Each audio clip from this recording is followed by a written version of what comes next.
হে hello everyone, সবাই তোমরা কেমন আছো? অনেকদিন পর একটা নতুন মিনি ব্লগ শেয়ার করতে চলে আসলাম।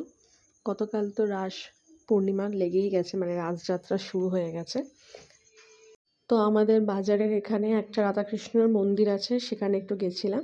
আর যেখানে মেইনলি একটু বড় করে রাসটা হয়, এটা সবজি বাজারের ভেতর, সবজি মুদিখানা যে বা যাই বলতে পারো, এই বাজারের ভেতর এটা মানে ওরাই করে, মানে এই মুদিখানা দোকানের ওরাই করে। আর এখানে দেখো জগন্নাথটা কি কিউট, কি কিউট! আমার এত ভালো লেগেছে ওকে।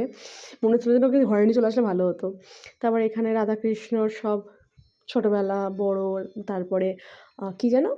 ওই হোলি খেলার উৎসব, এত কিছু নিয়ে সাজানো ছিল। প্রত্যেকবারই এরকম হয়, কোনোবার ভিডিও করা হয় না। এবার ভাবলাম যেহেতু নতুন করে ব্লগটা শুরু করেছি, তো এখানে দেখানো যাক।